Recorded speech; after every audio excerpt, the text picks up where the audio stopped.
Poor waitress fed a stranger with her tips. The next day he returned with SUVs. Rain hammered the streets of Port Harcourt that evening, turning the roadside lights into long, shaky lines of gold on the wet ground. Cars splashed through puddles. Horns echoed again and again, sharp and tired. The smell of roasted corn petrol and wet dust filled the air. Inside a small, dim food stall made of wood and rusted zinc sheets, a young waitress named Ada wiped her hands on her apron and tried to breathe. She had just finished a long shift, and her feet felt like stones. The plastic roof above her leaked in two places, and she kept small bowls under the drops to stop the water from spreading.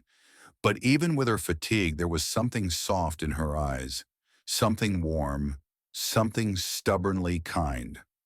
She counted her tips for the day. It was not much, mostly coins, a few small notes folded many times. She needed that money. She needed it for rent, for her mother's medicine, for food at home. Yet when she heard a quiet, shaky voice outside the stall, her hands froze. "Madam, please, do you have anything left? I have not eaten since morning." Ada turned.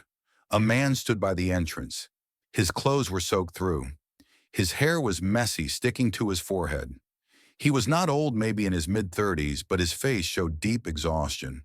His eyes looked hollow, like someone who had walked too far and carried too much. He did not look like a drunk. He did not look like a thief. He looked like a man who had been defeated by the day. Ada swallowed. "Sir, I'm sorry. We already closed." The man nodded slowly and stepped back, as if he expected that answer. Then she looked at her tips again, then at him, then back at the money. "What would you do in this situation?" the narrator asked softly to the viewer. "Have you ever been torn between your own needs and someone else's hunger?"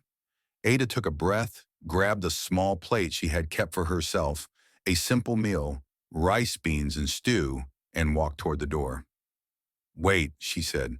The man turned. She pushed the plate toward him. "Here, eat it before it gets cold." He stared at her, confused. "But why, you don't even know me?" Ada tried to smile. "You look like you need it more than I do." His throat moved like he was trying not to cry.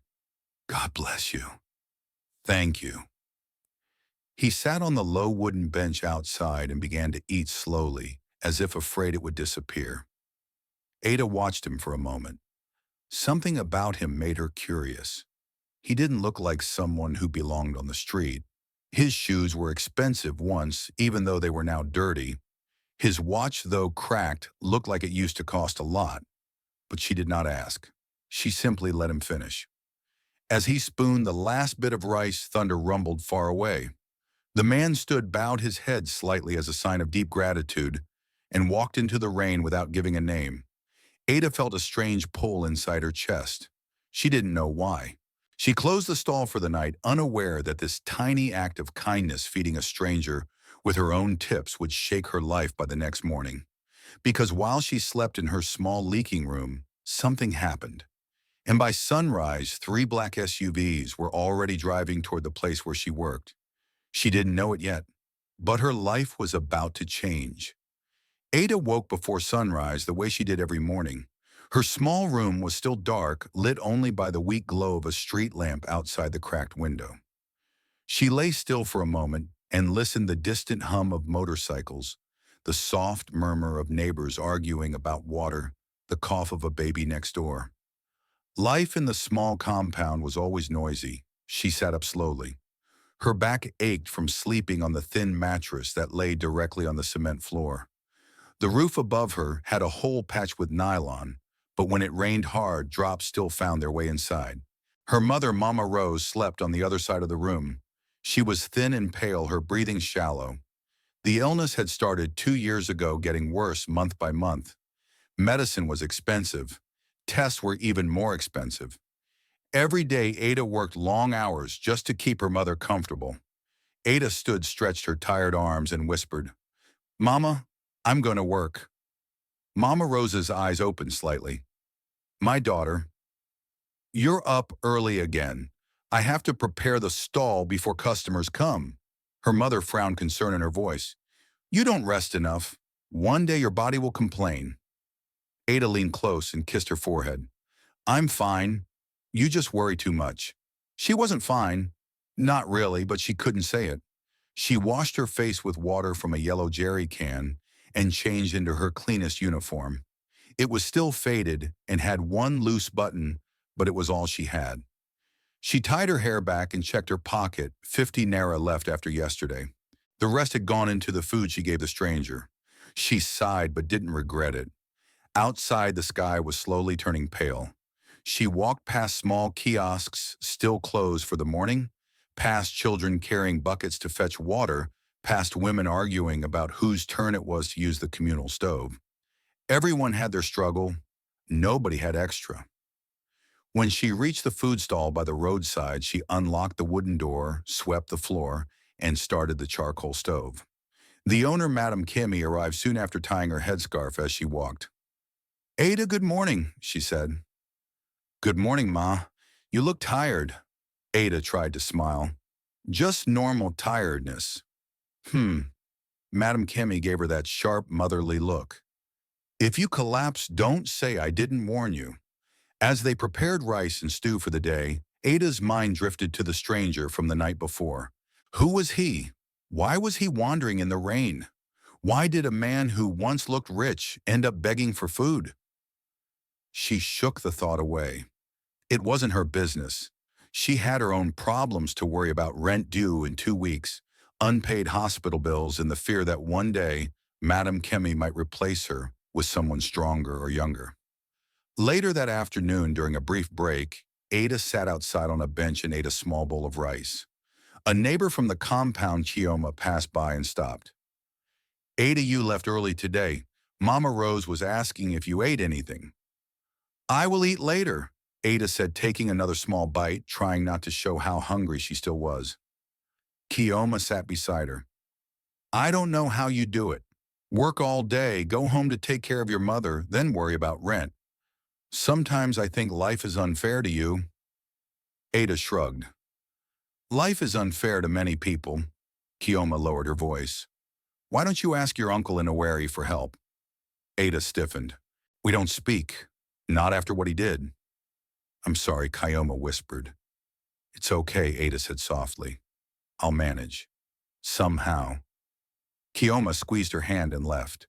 When Ada returned inside the stall, she felt her heart tighten. She remembered the stranger's face, tired, hungry, hopeless. Maybe he also had no one to help him.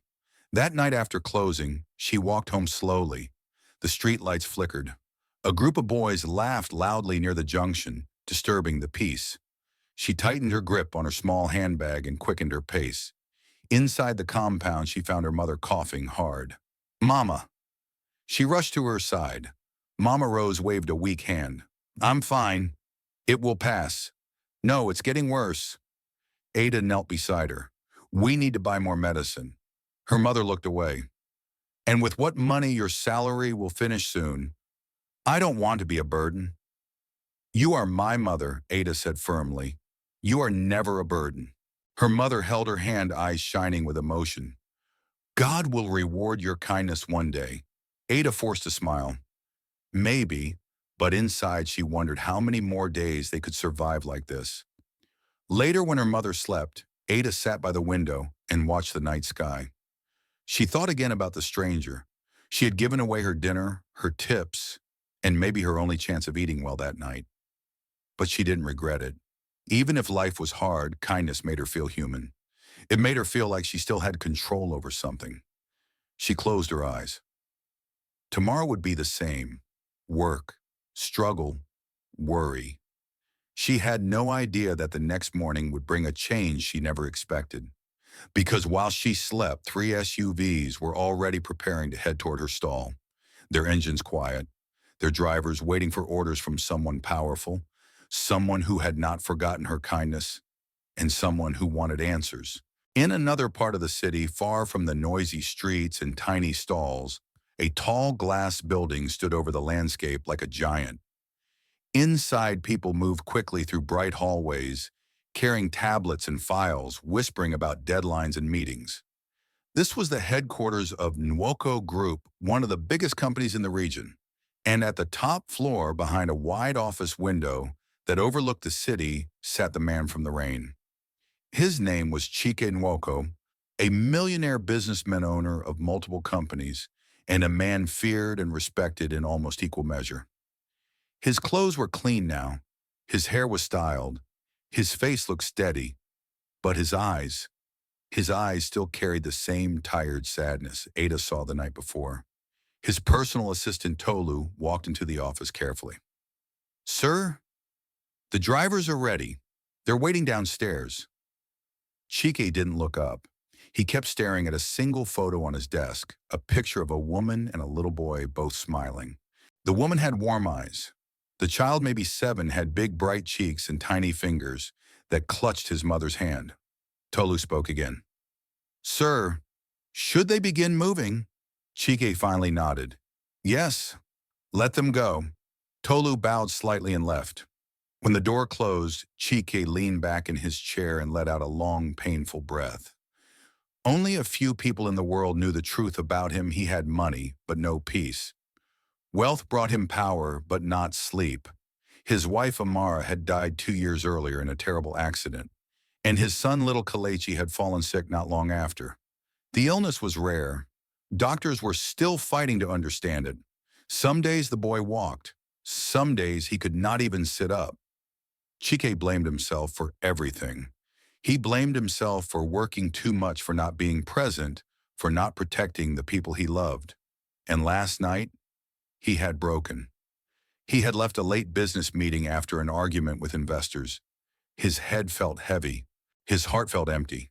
He drove without thinking, without direction. The rain grew worse, and he pulled over to walk, trying to calm his mind. He hadn't planned to end up soaked and wandering alone near a roadside food stall. He hadn't expected his chest to tighten so hard that he couldn't stand. He hadn't expected hunger and exhaustion to make his legs shake.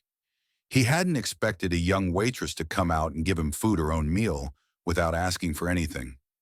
No one had done something that kind for him in a long time. He didn't forget her face, or her voice, or the way she pushed the plate toward him as if he mattered. He wanted to see her again, not because he owed her, but because something in him needed to understand why a stranger would help him when he himself had forgotten how to care for others. His phone buzzed.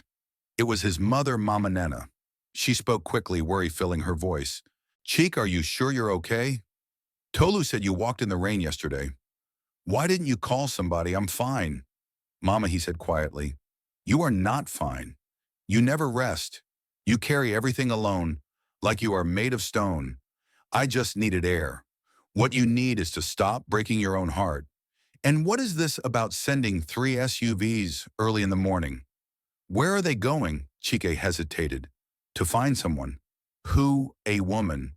A waitress." There was silence on the line. His mother finally whispered, "Chike, are you sure this is wise?" "She helped me," he said, "when I had nothing to give her. I need to know why." "People are kind without reason," his mother replied gently. "I know, but I still want to see her." After the call, he stood and walked toward the large window. The city below glowed like small stars. He wondered what Ada's world looked like from where she lived. Did she have anyone who took care of her? Did she smile often? Did she cry alone? Did she believe in luck, or had life made her lose hope too? He remembered how she stood in the doorway, holding her simple plate of rice like it was something precious.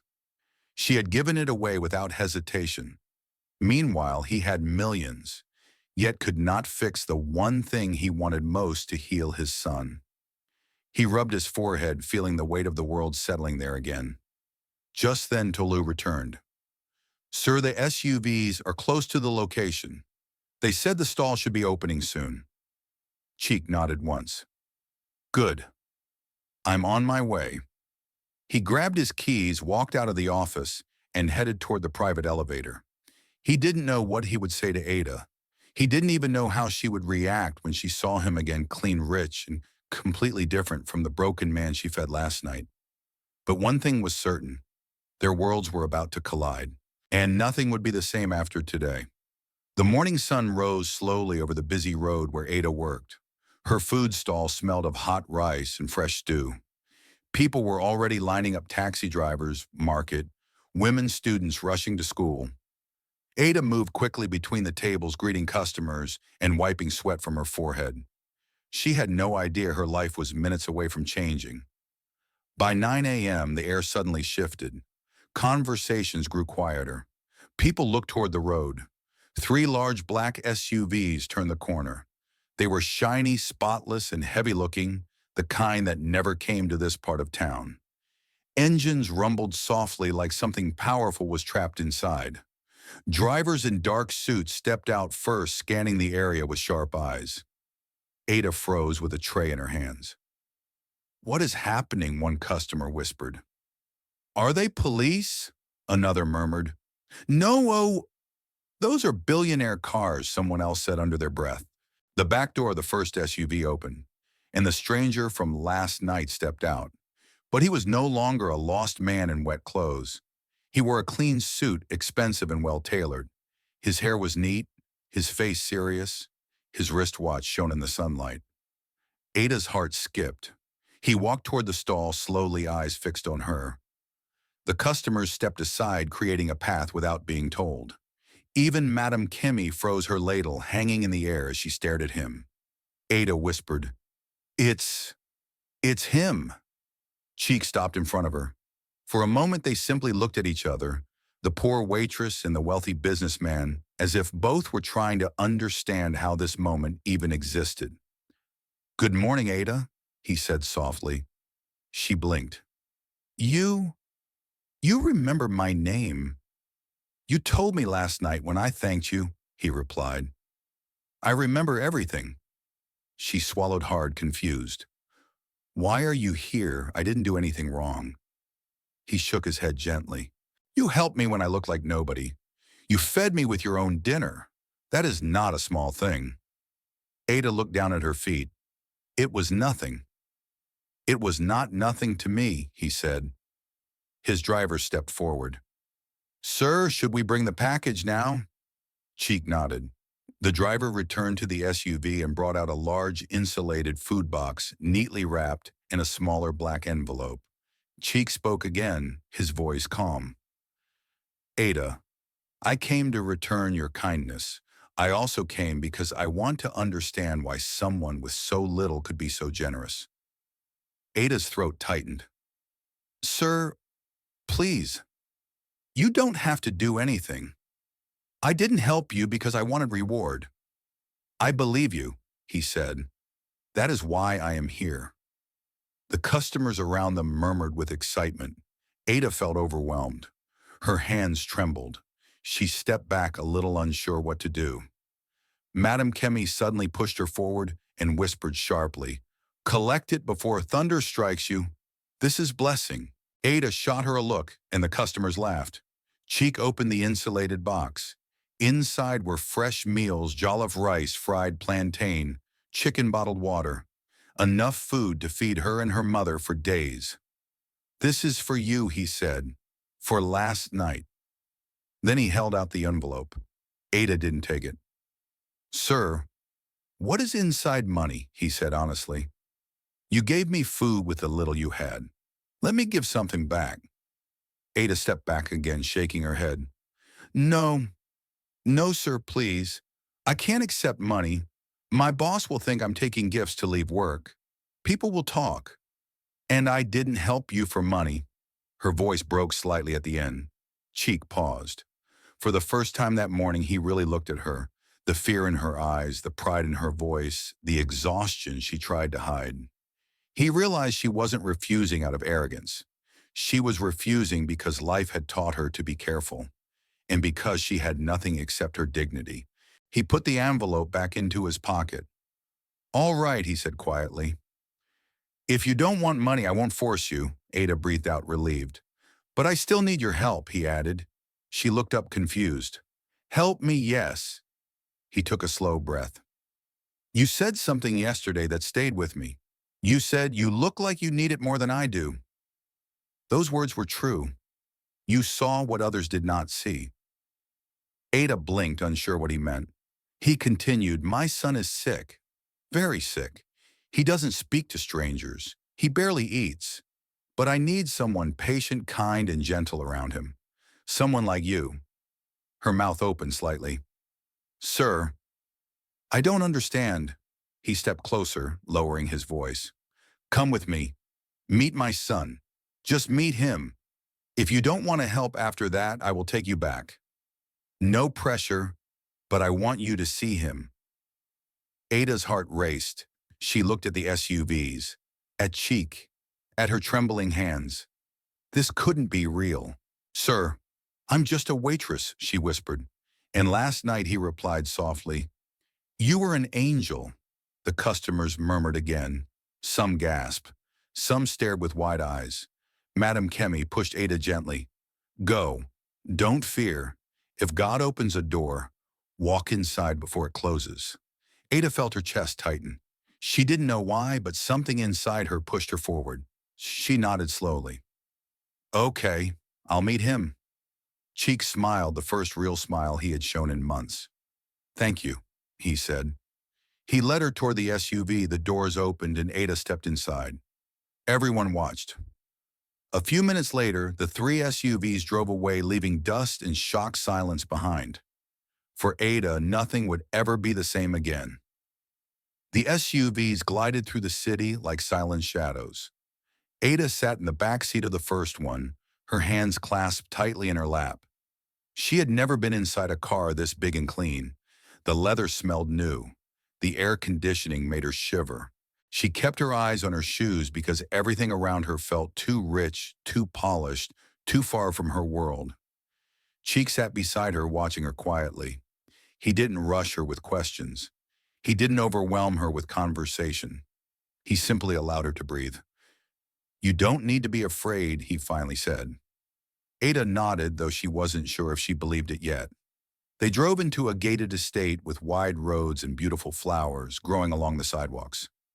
Children in clean uniforms laughed as they waited for their school bus. Security guards saluted the SUVs as they passed. Ada stared out the window in disbelief. This place looks like a movie. Cheek smiled a little. I grew up here. My parents still live nearby. She nodded but said nothing more. At last, the SUV stopped in front of a large white house with tall pillars and glass doors. Gardeners trimmed flowers. A guard opened the gate and bowed slightly. Ada felt even smaller, like she didn't belong in this world. When she stepped out of the car, her legs almost trembled. A woman in a crisp uniform came rushing out. Sir, welcome back. The boy is awake. He has asked for juice twice today. That's good, Cheek said. Where is he now? In the family room watching cartoons. Cheek looked at Ada. Come. As they walked inside, Ada felt the air shift. The house was quiet, too quiet for such a big place. The floors were shiny marble. Paintings hung on the walls.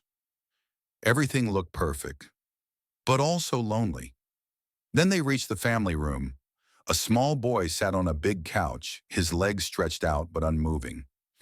His curly hair fell over his forehead as he stared at the TV, without really seeing it. His eyes looked tired. His skin was pale. Cheeky knelt beside him. Kalechi, he said softly, I brought someone to meet you. The boy did not look up. Ada watched her heart tightening. Carefully, she stepped closer. Hi, she said gently. My name is Ada. No reaction. She tried again. I brought you something. She opened the food box that Cheeky had given her earlier and removed a small piece of fried plantain she had saved. She didn't know if it was the right thing to do, but it felt natural to her. She held it out. Do you like plantain? Still no answer, but his eyes flicked just a little toward her hand. That's good, she whispered. I like plantain too. Cheek watched, holding his breath. The boy had not responded to anyone new in months. Ada knelt in front of him. Can I put it on the plate next to you? Slowly, the boy nodded once. Just once. enough to make Cheek's heart nearly stop. Ada placed the plantain on the small dish beside him. Then she sat on the floor near the couch, not too close, not too far. She simply stayed there, calm, quiet, patient. The boy glanced at her again. Very tiny, very quick, but real. Cheek covered his mouth with his hand, overwhelmed. Ada smiled softly. Your cartoons are funny. My little cousins love them. For a moment, the boy's lips twitched like he wanted to smile. Would you like me to sit here a little longer? Ada asked. Another tiny nod. This time, Cheek's eyes filled with tears. He stood up, walked out of the room, and leaned against the hallway wall, trying to breathe. Tolu, his assistant, approached. Sir, are you okay? Chike wiped his eyes. He nodded. Twice. He hasn't done that for anyone new in a long time. That's incredible, sir. Yes, Chike whispered. Because of her. Over the next hour, Ada slowly formed a quiet connection with the boy. She didn't force conversation. She didn't act scared. She just existed near him in a peaceful way he seemed to understand. When he finally took the piece of plantain and put it in his mouth, Ada smiled in relief. Chike smiled too, though she didn't see it. Later, he took her to the dining area where lunch had been set. You must be hungry, he said. Eat something. Please. Ada hesitated. I don't want to dirty anything, he sighed softly. Ada, you fed me when you had nothing. You can eat here without fear. She sat slowly at the table. The plates were polished. The food looked like something from a hotel. Chika ate across from her, watching her reactions with quiet amusement. This is too much, she whispered after the first bite. Even the aroma feels rich. He laughed for the first time in months. Food has aroma, Ada, not bank account. She laughed too shyly. After lunch, Chike walked her outside. Thank you, he said, for today, for helping him, for helping me. She lowered her eyes. I didn't do much. You did more than you know. He paused. There is something else. I want to offer you a job here. Ada froze. A job doing what as my son's companion? Helper. Someone who can spend time with him, talk to him, encourage him. Not a maid, not a cleaner, someone important. Ada felt dizzy. Sir, I don't know anything about caring for sick children. You know how to be kind, he said. You know how to make someone feel safe. That is more valuable than you think. Her throat tightened. But what about my boss? What about my mother? I can arrange transportation for you, and I will make sure your mother gets proper medical care. Ada's hand flew to her mouth. Sir, no, please, this is too much. It is not too much, he said softly. It is a beginning. She looked away, tears filling her eyes. I don't want to be a burden. You are not a burden, he said. You are a blessing. The words hit her like warm sunlight. She wiped her tears quickly. If you really want me to try, I will. Cheek smiled, slow and relieved. Good. We start tomorrow. As Ada stepped back into the SUV that would drive her home, a strange new feeling settled in her heart. Hope. But as the SUV pulled away, one person in the house watched from behind a curtain, a woman in uniform, eyes, narrow jaw, tight. This new girl had come too quickly, and some people did not like new faces in powerful houses. A quiet seed of jealousy was planted, and it would grow soon. Ada arrived the next morning with her heart full of nerves. The SUV dropped her at the gate, and a guard led her inside. The house was bright with morning light, and she could hear soft music playing somewhere in the background. She followed the hallway toward the family room, ready to see Kelechi again. She hoped he would remember her. She hoped he would not feel scared. She hoped she would not disappoint anyone. But she had no idea that trouble was already waiting for her. The woman behind the curtain, the one who had watched her with narrow eyes yesterday, was named Stella. She had worked in the house for 5 years, serving as the head caretaker. She controlled the schedule, the staff, and almost everything that happened inside the house. And she did not like Ada. From the moment Ada sat on the floor next to Kalechi, Stella felt her authority slipping. A simple waitress winning the boy's trust in 1 hour, it felt like an insult, like a threat. Stella had worked hard to stay close to the wealthy family.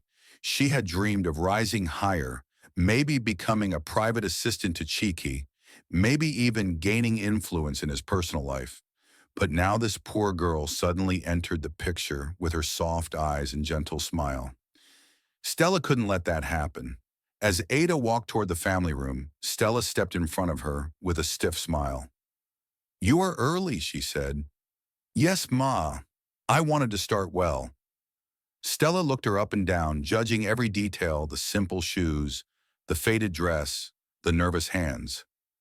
"We have rules in this house," she said. "Strict rules. Don't touch anything unless I tell you. Don't move anything. Stay in your place." Ada nodded politely. "I understand." "Good." Stella leaned closer. "And remember, the boy likes order. Too much talking will confuse him." Ada blinked. "But yesterday, he was just having a moment," Stella said quickly. "Don't assume you understand him more than we do." Ada pressed her lips together. She didn't want to argue, so she lowered her eyes. "Okay." Stella gave a satisfied smile and walked away. Ada took a deep breath and entered the family room. Kelechi was on the couch watching cartoons again. His eyes flicked toward her when she stepped inside. "Good morning," Ada said. He didn't reply, but his face softened, a tiny change, but real. She sat on the same spot as yesterday, giving him space. "I brought plantain again, if you want some." He didn't nod, but his fingers moved slightly. It was enough. Ada smiled and placed the small food container near him. After a few minutes, the boy whispered, "Thank you." Ada froze. He had spoken. He had spoken to her. She felt her eyes sting with sudden tears, but she kept her voice calm. "You're welcome." Cheek walked in at that exact moment and stopped cold. His heart nearly burst. "He spoke," he whispered. Ada nodded slowly. "Just now." Cheek placed a hand on his chest. "Kelechi, you spoke, my son. You spoke." The boy glanced at him, then at Ada, then looked down shyly. Cheek had turned to Ada, overwhelmed. "You're helping him more than any doctor has in months." "Ada," he said softly, "we will make your position here official. I want you to stay, and I want you to feel safe." Safe. The word felt heavy in her chest, heavy and beautiful. But Stella watched all of this from behind the door, her face darkening with every second. "That girl will ruin everything," she hissed, and she made a plan. Trouble began that afternoon. Ada's bag went missing from the hallway. When she found it, money had been placed inside money she had never seen before. Before she could understand what happened, Stella appeared with 2 guards. "Ada," she said loudly as if performing on a stage, "why do you have money from the house staff's locker?" "Did you steal it?" Ada's eyes widened. "What? No, I didn't steal anything." "This bag was found with stolen cash," Stella said, arms crossed. Ada shook her head quickly. "I swear that money wasn't mine. Someone put it there." "That is exactly what a thief would say," Stella snapped. The guard stepped closer, ready to drag Ada out. "No, please, I didn't do anything," Ada cried. "You have to believe me." But Stella just lifted her chin. "You fooled the boy, and now you want to fool us too." Ada's voice shook. "Why are you doing this? What did I do to you?" "You walked into this house like you belong here," Stella whispered coldly. "But you don't." Tears filled Ada's eyes. She knew she wasn't strong enough to fight these people. She knew she had no proof, no voice, no power. "Take her out," Stella ordered. But before the guards moved, a voice thundered behind them. "Stop!" Everyone turned. Cheek stood at the door, fury burning in his eyes. Sir Stella cried, pretending to be shocked. "We caught her with stolen enough," Cheek said sharply. "I heard everything." Stella froze. He stepped forward. "I installed new cameras this week. I just checked the feed. I watched you put that money in her bag." The room went silent. Ada gasped. The guards looked at Stella with disgust. No, no, sir, you don't understand, she stammered. I was testing her. I was only trying to protect the boy. You were trying to destroy the only person who brought peace into my son's life, Cheek said. Pack your things. You are done here. Stella's face collapsed. Sir, please, don't do this, leave. Now. Stella burst into tears and ran out. Ada stood trembling, tears streaming silently down her cheeks. Cheek walked to her, slowly, gently took the bag from her shaking hands and said softly, I'm so sorry you were treated that way. Ada wiped her face. I thought I would be thrown out. No, he said firmly. You're not going anywhere. Her voice cracked. Why did she hate me? Some people hate light, he replied. It reminds them they live in darkness.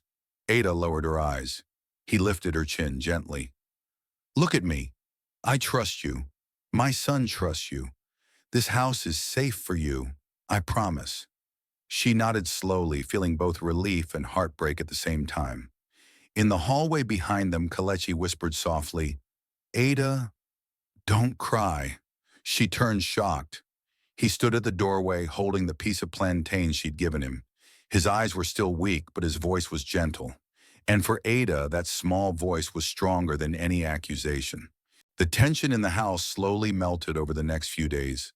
Stella was gone, her room emptied, and her uniform returned. The other staff walked more softly around Ada, now speaking to her with respect, some even with quiet admiration. Word had spread quickly the new girl had saved the young master from silence, and she had survived a cruel trap. But Ada didn't feel proud. She felt shaken.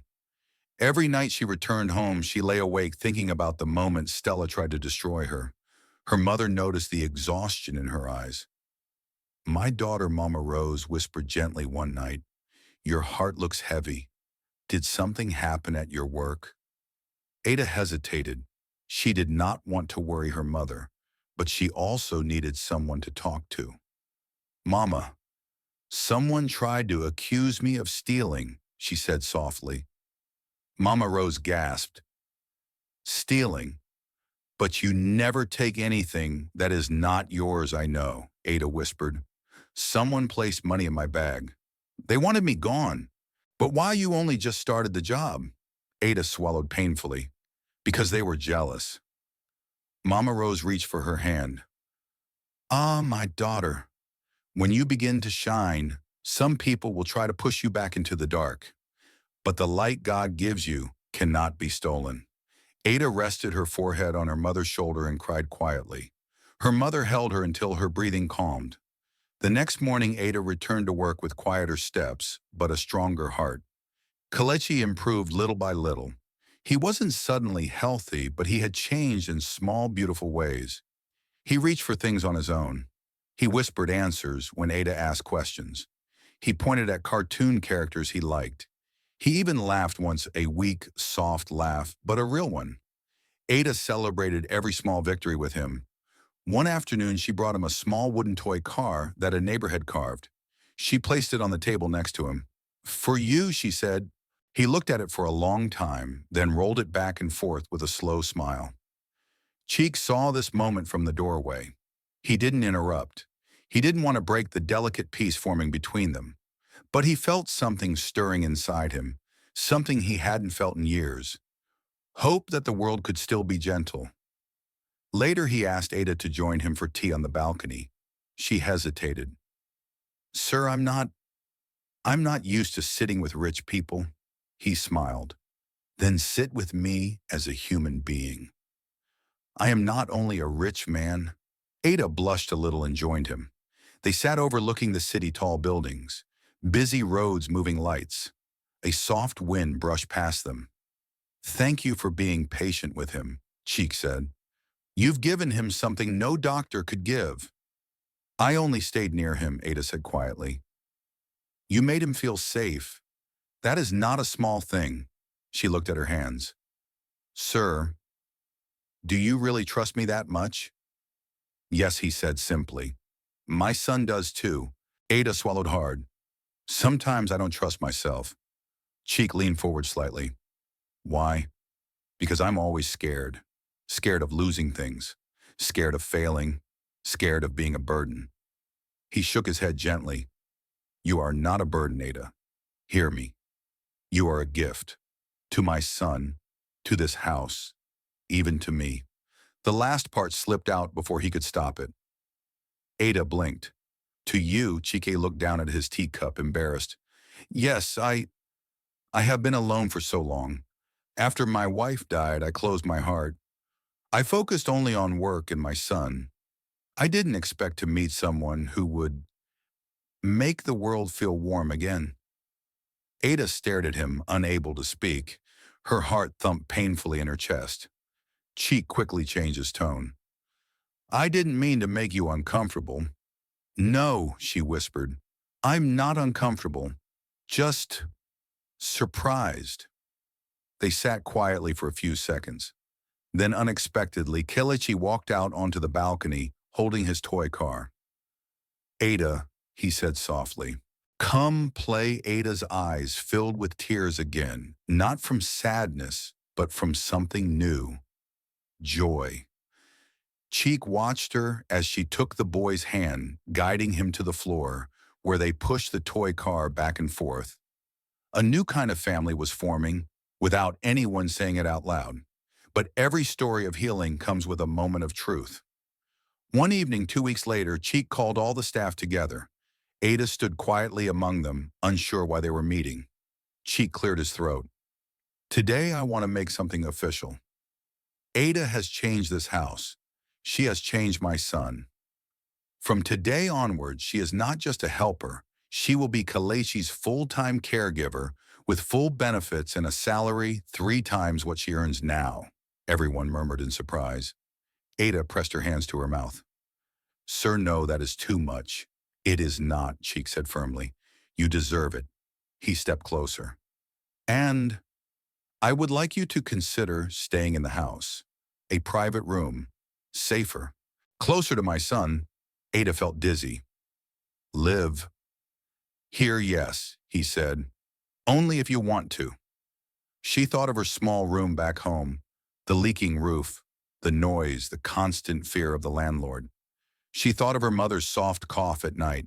She thought of the long walks to work. Then she thought of the smiling boy in front of her. She nodded slowly. I would be honored. Cheek exhaled, relieved. Good. But before the meeting ended, a guard entered with a worried look. Sir, he said quietly, there is someone outside asking for Ada. A man. Ada's heart stopped. A man who is he? Cheek asked. He says he has family. Ada felt the blood drain from her face. There was only one man who might come. Her uncle. The man who had abandoned her mother. The man who had stolen their money years ago. The man who returned only when he needed something. The man who destroyed their peace once before. Cheek saw Ada's fear and stepped closer. Ada, do you want to see him? No, she whispered. But he won't leave. He never leaves without causing trouble. Cheek put a hand on her shoulder, steady and warm.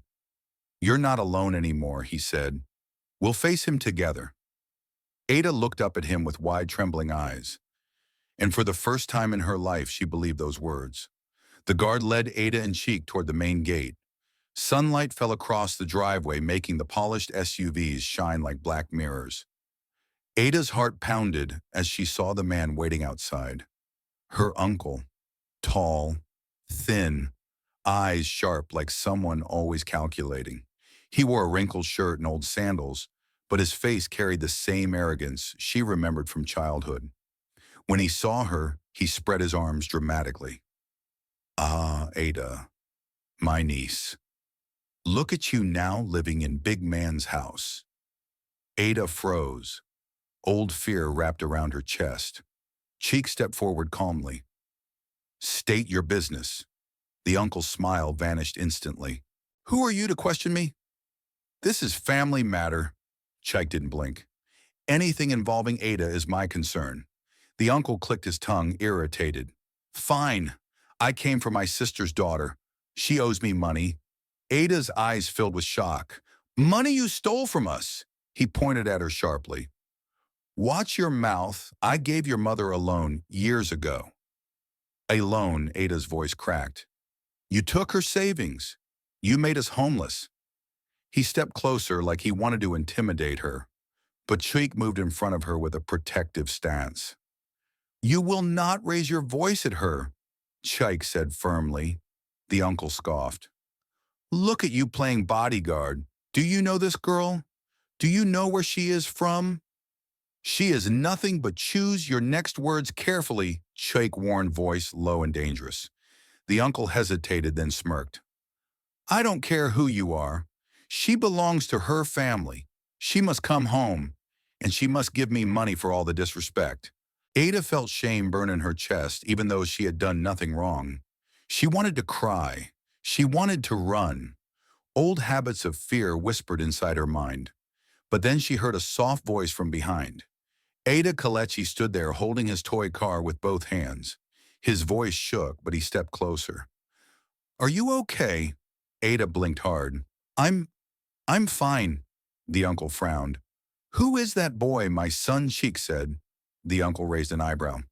Ah, so that's why she is here. I understand now. Rich men and poor girls. Before he could finish, Cheek took a step closer, his eyes dark with warning. You will stop disrespecting her now. The uncle spat on the ground. I want money, today, or I will go to her mother and cause trouble. I will shout in the street. Everyone will hear her shame. Enough, Ada cried. Her sudden courage surprised even herself. You have no right to use us like this, he glared at her. You think you are better because you stay in rich man's house. You think you can speak to me like that? Yes, Ada said, her voice shaking but steady. Because I am not scared of you anymore. The uncle laughed bitterly and turned to leave. Then I will go to your compound. I will shout until everyone comes out. But before he could take even 2 steps, Cheek spoke loudly. You won't go anywhere. The uncle turned. Why will you stop me? Yes, Cheek said calmly. He pulled out his phone and made a call. Within minutes, 2 estate security vehicles pulled up. The guards approached. Cheeky spoke clearly. This man is harassing my employee and her sick mother.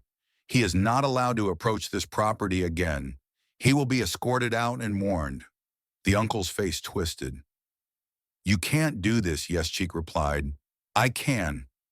The guards took the uncle by the arms as he shouted insults, threats, curses.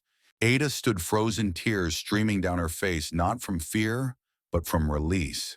For the first time, someone protected her. Really protected her. When the gate finally closed behind the uncle, Ada covered her face with her hands. Her body shook with quiet sobs. Cheeky walked to her slowly. Ada, it's over. She turned to him, her eyes shining. Thank you. Thank you for standing with me. You never have to face pain alone again, he said softly.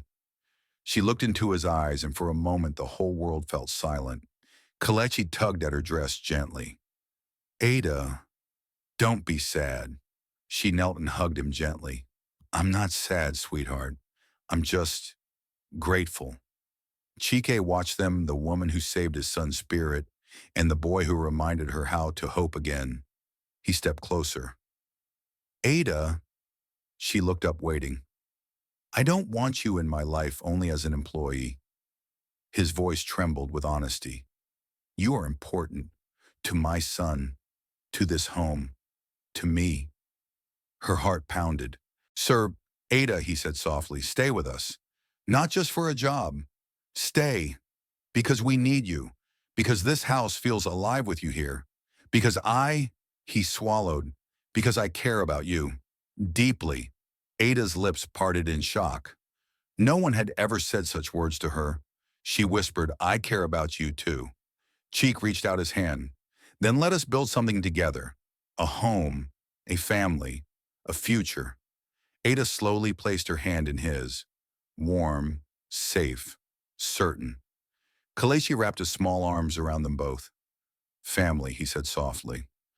Ada burst into tears again, this time from pure joy.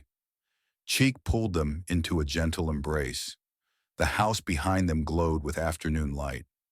The gate where pain once stood was now closed, and a new life, fragile but bright, was beginning. Kindness is never wasted. Even when the world feels heavy, a small act can open doors you never imagined. Ada gave food with a pure heart, expecting nothing, and life returned blessings she never dreamed of. We should never look down on anyone because we do not know their story. Strength is not wealth or power. Strength is choosing compassion even when you are struggling yourself. And sometimes the greatest miracles come from people you least expect. What do you think about Ada's journey? Have you ever helped someone and later realized it changed more than one life? Share your thoughts in the comments. I'd love to hear your experiences. If this story touched your heart, please like, share, and subscribe to the channel. More emotional stories are coming soon, and I can't wait to bring them to you. Thank you for watching.